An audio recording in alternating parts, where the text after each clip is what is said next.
Meu nome é Eliseu, e esta é a minha história. Tudo começou quando Elias, um grande profeta de Deus, veio até mim enquanto eu arava os campos. Eu era filho de Safate e morava em Abel-Meol. Aquele dia mudou minha vida para sempre.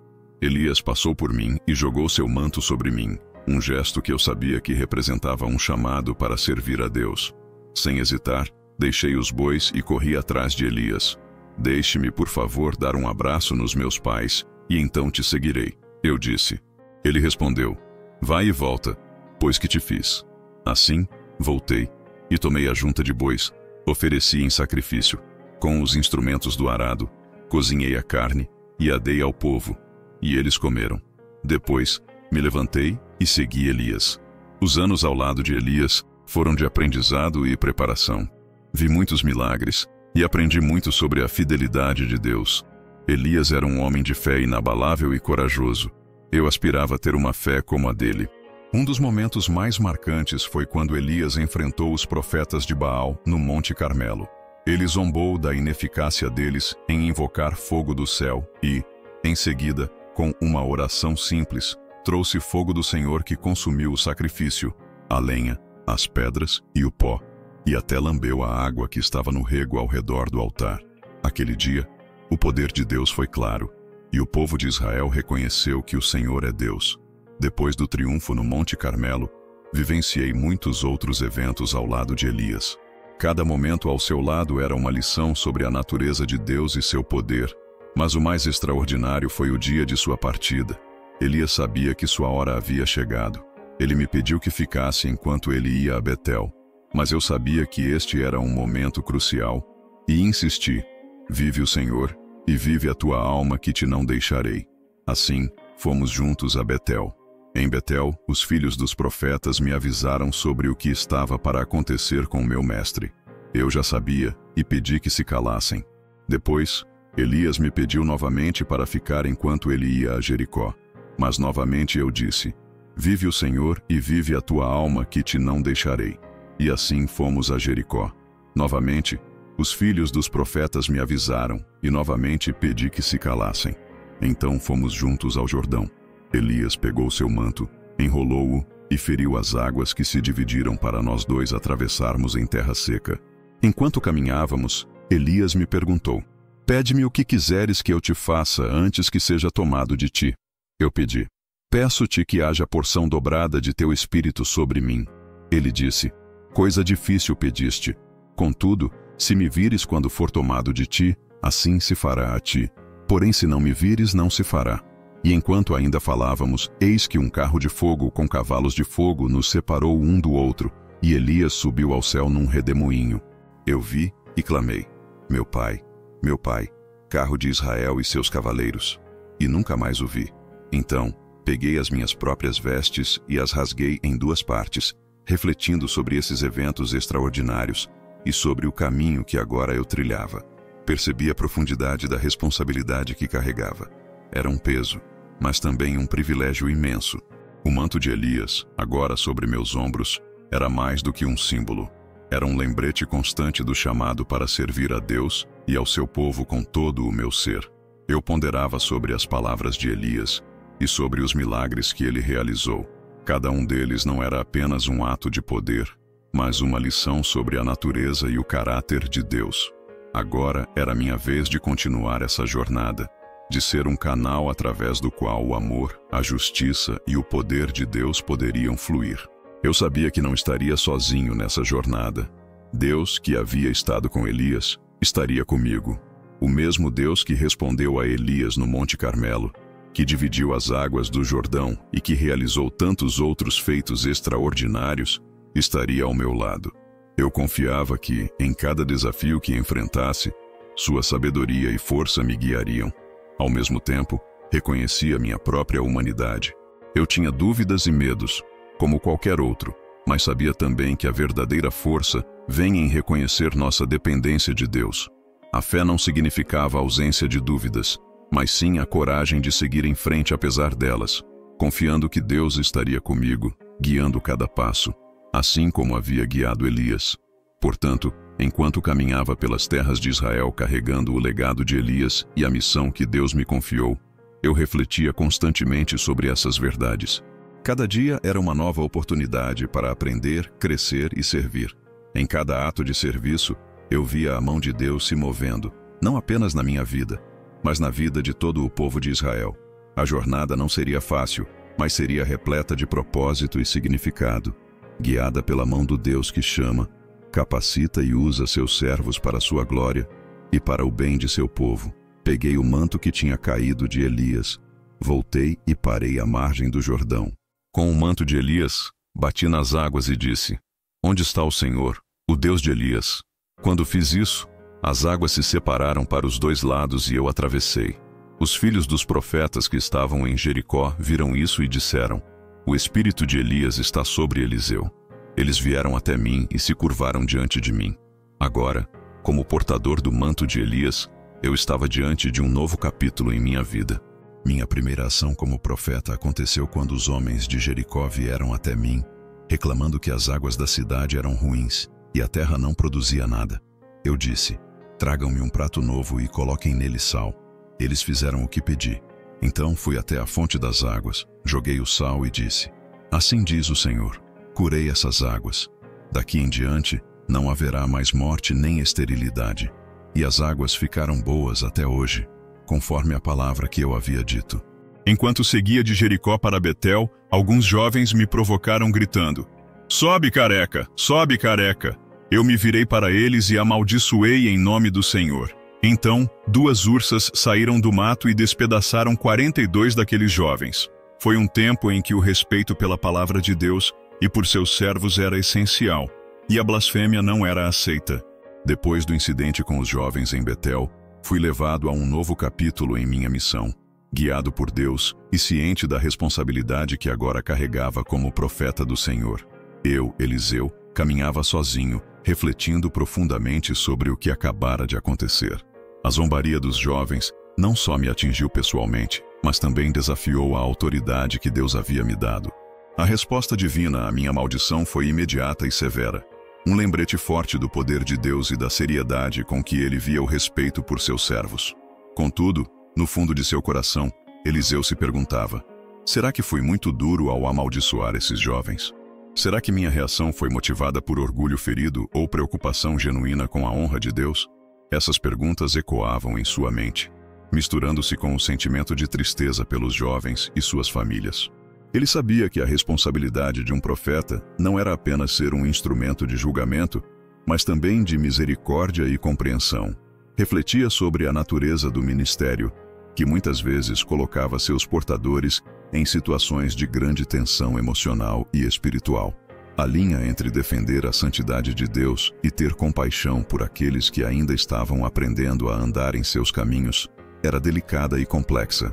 Perguntava-se se havia outra maneira de lidar com a situação, uma forma que pudesse ter ensinado a mesma lição, mas com menos sofrimento. O caminho do profeta é um caminho de aprendizado e humildade. Ele compreendia que, mesmo sendo um instrumento nas mãos de Deus, ainda era humano, sujeito a falhas e limitações. Essa compreensão lhe trazia uma sensação de humildade e a constante necessidade de buscar a orientação de Deus em cada passo, cada palavra, cada ação. Enquanto continuava seu caminho, carregava consigo essa reflexão, um lembrete da necessidade de buscar sempre a sabedoria e a orientação de Deus em seu ministério. Cada interação, cada encontro era uma oportunidade para representar Deus de maneira fiel e autêntica, equilibrando justiça com misericórdia e poder com amor. Depois disso, fui ao Monte Carmelo e de lá, voltei a Samaria. Em Samaria, minha jornada continuou com muitos sinais e milagres. Lembrava-me de um incidente notável com uma mulher de Sunem. Ela era uma mulher notável que sempre me convidava para comer em sua casa quando passava por lá. Até construiu um pequeno quarto no telhado para que eu pudesse descansar. Em gratidão, Eliseu perguntou-lhe o que poderia fazer por ela. Apesar de sua relutância em pedir algo, seu servo Geazi observou que ela não tinha filhos e que seu marido era velho. Então ele a chamou e lhe disse: por este tempo daqui a 1 ano você terá um filho. Ela não acreditou no início, mas, como ele havia dito, ela concebeu e deu à luz a um filho naquele tempo determinado. A história do filho da mulher sunamita é particularmente próxima ao coração de Eliseu. Anos depois de seu nascimento, o menino, já crescido, foi ao campo encontrar seu pai entre os ceifeiros. De repente, ele se queixou de dor de cabeça e foi levado para sua mãe. Ao meio-dia, ele morreu nos braços dela. A mulher, com sua grande fé, não hesitou. Colocou o menino em seu quarto e fechou a porta. Em seguida, foi procurar Eliseu. Ele estava no Monte Carmelo quando ela se aproximou. Ele enviou Geazi ao seu encontro para perguntar se estava tudo bem com ela, seu marido e o menino. Ela respondeu que sim, mas continuou até encontrá-lo e se lançou aos seus pés, angustiada. Quando soube do ocorrido, Eliseu imediatamente enviou Geazi com seu cajado para colocá-lo sobre o rosto do menino. Mas a mãe do menino insistiu que ele fosse pessoalmente. Quando chegou à casa, viu o menino morto deitado em seu leito. Entrou, fechou a porta e orou ao Senhor. Então, se deitou sobre o menino, boca com boca, olhos com olhos, mãos com mãos. Enquanto se estendia sobre ele, o corpo do menino começou a esquentar. Levantou-se, andou pela casa de um lado para o outro e, de novo, se estendeu sobre ele. O menino espirrou 7 vezes e abriu os olhos. Chamei Geazi e pedi que chamasse a sunamita. Quando ela entrou, disse: "Tome seu filho." Ela veio, caiu aos seus pés e se inclinou até o chão. Em seguida, tomou seu filho e saiu. Após devolver a vida ao filho da mulher sunamita pelo poder de Deus, Eliseu se retirou para um canto da casa, mergulhado em profundas reflexões. A magnitude do milagre que acabara de ocorrer era avassaladora. A vida, esse dom tão precioso e misterioso, havia sido restaurada nas mãos de um servo de Deus. Perguntava-se sobre o poder que fluía através de si, um poder que não era seu, mas emprestado, concedido por Deus para cumprir seus propósitos. Refletia sobre a natureza da vida e da morte, além do imenso amor e compaixão de Deus. Ao devolver a vida ao menino, eu fui apenas um instrumento nas mãos do Criador. Este ato não era apenas um testemunho do poder de Deus, mas também da sua profunda preocupação com cada um de seus filhos. O milagre que acabara de realizar era um sinal da presença e providência de Deus, mesmo nas circunstâncias mais difíceis.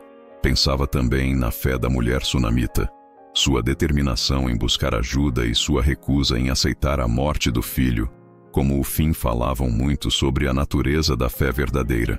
Ela não buscou garantias, apenas agiu na convicção de que Deus poderia intervir.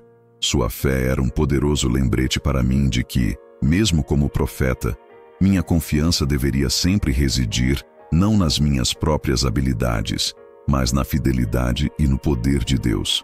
Por fim, refletia sobre o mistério da vontade de Deus. Por que alguns são curados e outros não? Por que alguns milagres acontecem e outros não? Essas perguntas permanecem sem resposta. Mas sabia que minha tarefa não era compreender todos os caminhos de Deus, mas confiar neles, servindo fielmente, independentemente do resultado. Com essas reflexões em mente, continuava minha jornada, ciente do privilégio e do peso de ser um servo de Deus, um canal de sua graça e poder em um mundo quebrado e necessitado. Outro momento marcante em meu ministério foi quando a viúva de um dos filhos dos profetas veio até mim. Ela estava desesperada, pois seu marido havia falecido e ela estava endividada. O credor estava prestes a levar seus 2 filhos como escravos para saldar a dívida. Ela clamou por minha ajuda e eu perguntei o que ela tinha em casa. "Tua serva não tem nada em casa, exceto uma botija de azeite", respondeu ela. Então, instrui a viúva a pedir emprestadas muitas vasilhas vazias de todos os seus vizinhos. "Não peça poucas", disse eu. Quando ela as trouxe, pedi que fechasse a porta sobre si e seus filhos e começasse a derramar o azeite nas vasilhas. Milagrosamente, o azeite continuou fluindo até que todas as vasilhas estivessem cheias. Quando ela informou que todas as vasilhas estavam cheias e o azeite havia cessado, disse: "Vai, vende o azeite e paga tua dívida, e tu e teus filhos viverão do resto." Após a viúva partir com suas vasilhas cheias de azeite, uma sensação de profunda reflexão tomou conta de mim. Contemplava a forma como Deus havia provido para aquela mulher e seus filhos de maneira extraordinária. O milagre do azeite não era apenas uma demonstração de poder divino, mas também uma lição sobre fé, providência e a importância de agir de acordo com a orientação divina. Refletia sobre a instrução que dei à viúva: não peças poucas vasilhas. Essas palavras falavam sobre a expectativa de abundância, sobre ter fé na generosidade de Deus. Era uma lembrança para mim mesmo e para todos os que ouvissem essa história, de que quando Deus age, Ele o faz de maneira plena e completa. Deus não é limitado por nossas concepções de possibilidade. Ele é o Deus do mais do que suficiente. A ação de fechar a porta enquanto o milagre ocorria também me fazia refletir. Era um ato simbólico, indicando que certas obras de Deus são para ser vivenciadas em intimidade, longe dos olhares céticos e da incredulidade. Era uma lição sobre o valor da quietude e da confiança em Deus, mesmo quando os outros não podem ver ou entender o que Ele está fazendo. Além disso, pensava sobre a responsabilidade que vem com o recebimento de um milagre. A viúva não apenas recebeu o azeite, mas também recebeu instruções sobre o que fazer em seguida. Isso me lembrava que os milagres de Deus não são apenas para nos tirar de situações difíceis, mas também para nos orientar em como viver e prosperar após a intervenção divina. Deus cuida não apenas das nossas necessidades imediatas, mas também dos caminhos que trilhamos após nossas orações serem respondidas. Por fim, eu me maravilhava com a maneira como Deus escolhe usar seus servos. Eu era apenas um canal, um meio pelo qual Deus estendeu sua mão para ajudar uma viúva desesperada.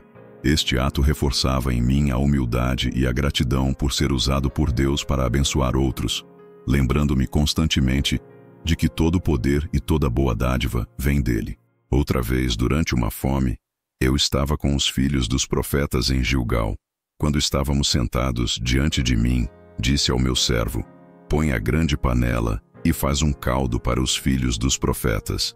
Um deles foi ao campo para colher ervas e encontrou uma videira brava, da qual colheu suas abóboras silvestres. Encheu seu manto e, voltando, cortou na panela do caldo, sem saber que eram venenosas. Assim que começaram a comer do caldo, gritaram: homem de Deus, há morte na panela! E não puderam comê-lo. Então disse: trazei farinha. Lançando-a na panela, disse: servi ao povo para que coma. E não havia mais nada de mal na panela. Houve também um tempo em que um homem trouxe para os filhos dos profetas pães dos primeiros frutos, 20 pães de cevada e espigas verdes. Era pouco para 100 homens, mas eu disse: dai ao povo para que coma, pois assim diz o Senhor: comerão e sobrará. E assim aconteceu. Eles comeram e ainda sobrou, conforme a palavra do Senhor. Minha jornada como profeta me levou a interagir com reis e comandantes. Uma dessas interações foi com Naamã, o comandante do exército do rei da Síria. Ele era um grande homem diante de seu senhor e de alta estima, pois por ele o Senhor dera livramento aos sírios, mas ele era leproso. Uma menina israelita que servia a mulher de Naamã disse à sua senhora: tomara que meu senhor estivesse diante do profeta que está em Samaria, ele o restauraria da sua lepra. Naamã foi com a recomendação de seu senhor até mim. Ele trouxe presentes valiosos, mas eu nem mesmo saí para encontrá-lo.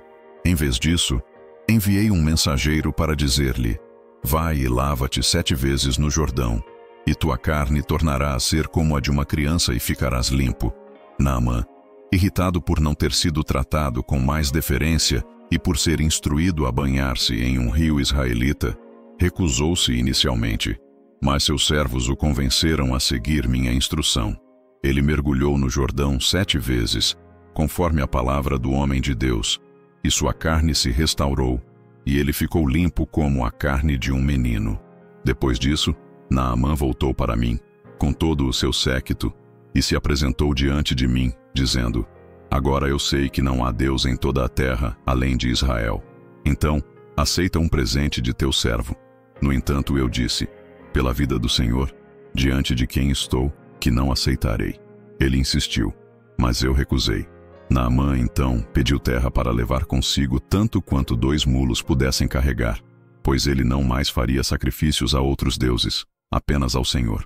Depois da partida de Naamã, houve um incidente com Geazi, meu servo. Ele cobiçou os presentes que Naamã havia trazido e então foi atrás dele. Quando Naamã o viu correndo atrás dele, desceu do carro para encontrá-lo e perguntou: vai tudo bem? Geazi mentiu: dizendo que eu o havia enviado para pedir um talento de prata e 2 mudas de roupas para 2 jovens dos filhos dos profetas. Naamã prontamente deu a ele mais do que pedira. Quando Geazi voltou e se apresentou diante de mim, perguntei-lhe de onde vinha. Ele mentiu novamente, dizendo que não havia ido a lugar algum.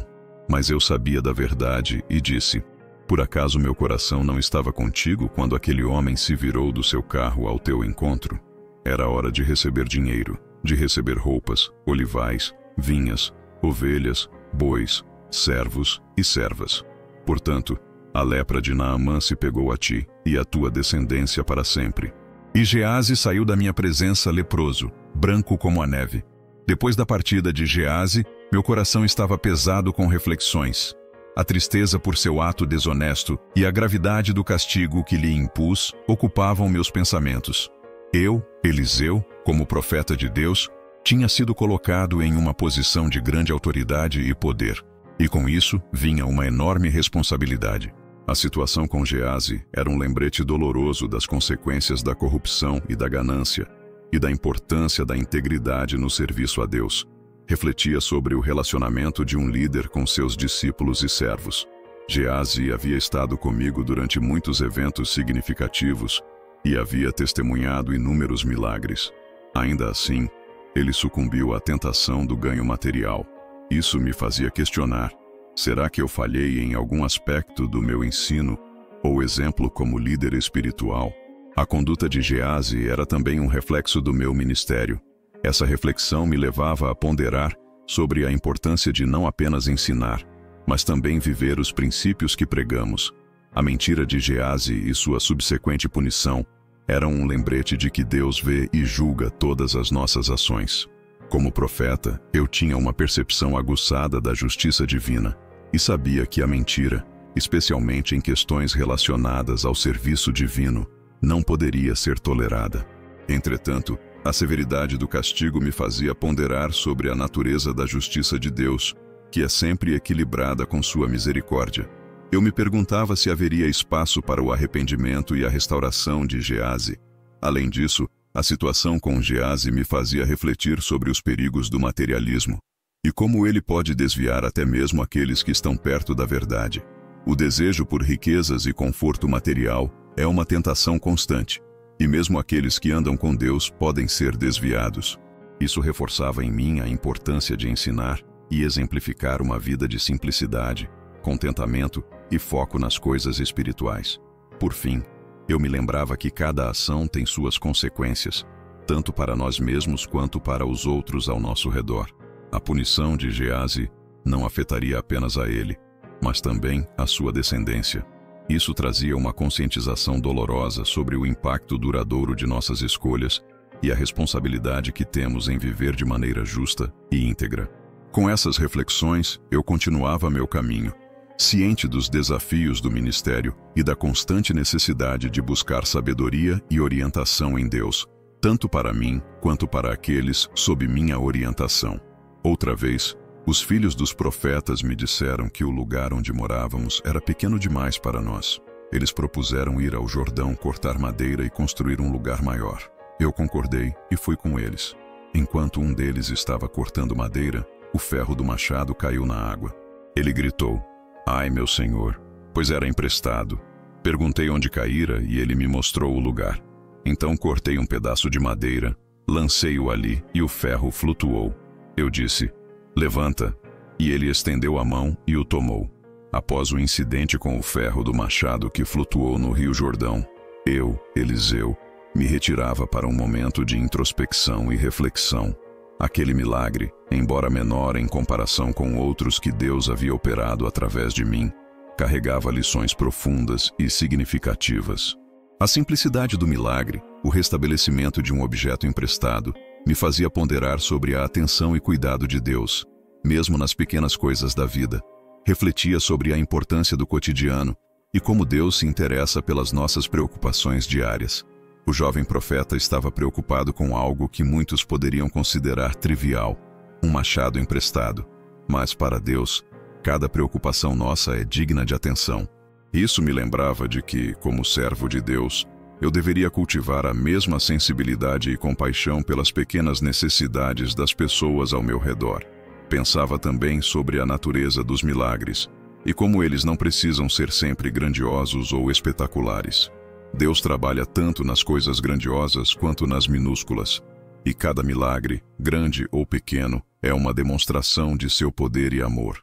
Isso me ensinava sobre a humildade no ministério, reconhecendo que cada ato de Deus, por menor que pareça, é parte de seu plano soberano e merece nossa gratidão e admiração. Além disso, meditava sobre a responsabilidade e integridade. O jovem profeta estava angustiado por ter perdido algo que não lhe pertencia, demonstrando um senso de responsabilidade e honestidade. Isso me fazia refletir sobre a importância de ensinar e modelar essas virtudes para os que estavam sob minha orientação. Como líder espiritual, eu tinha o dever de encorajar e cultivar a integridade e o caráter entre os filhos dos profetas.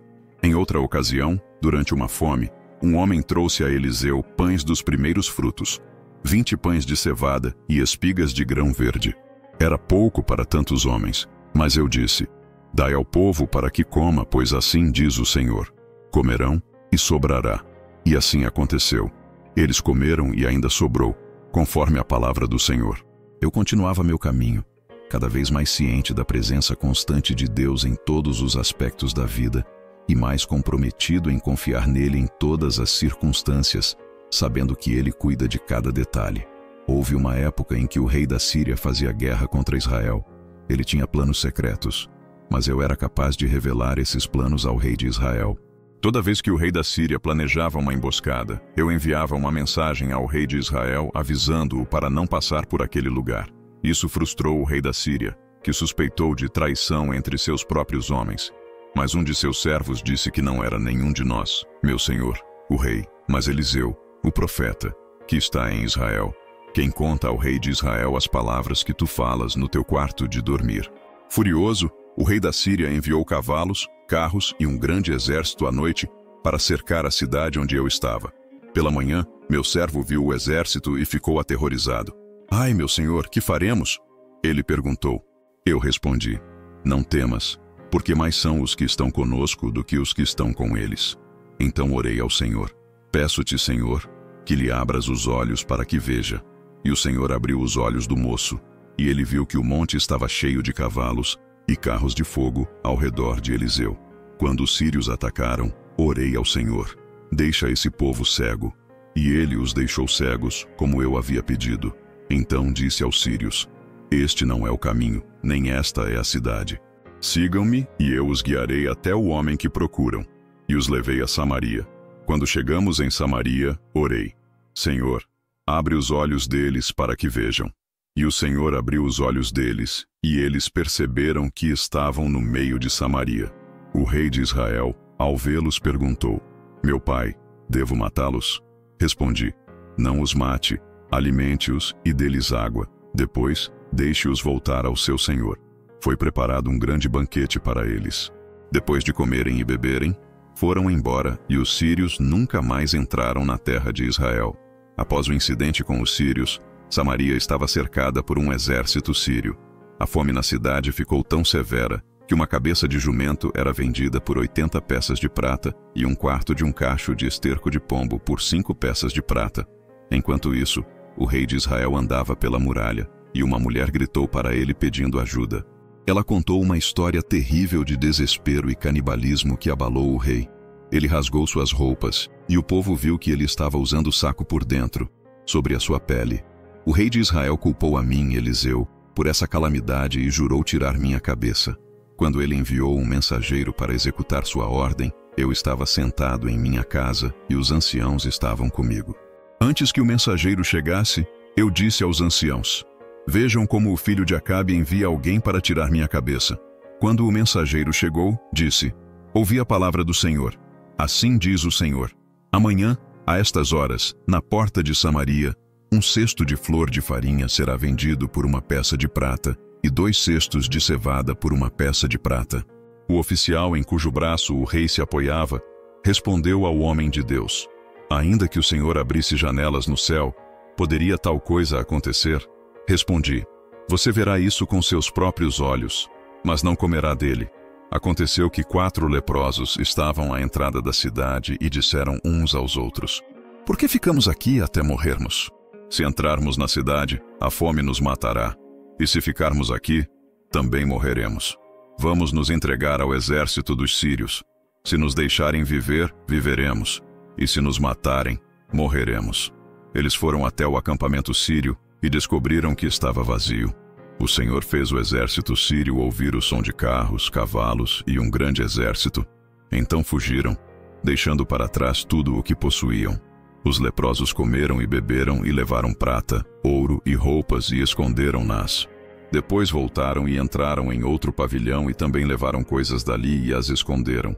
Então disseram uns aos outros: Não estamos fazendo bem. Este é um dia de boas novas e nos calamos. Se esperarmos até amanhã de manhã, algum castigo nos alcançará.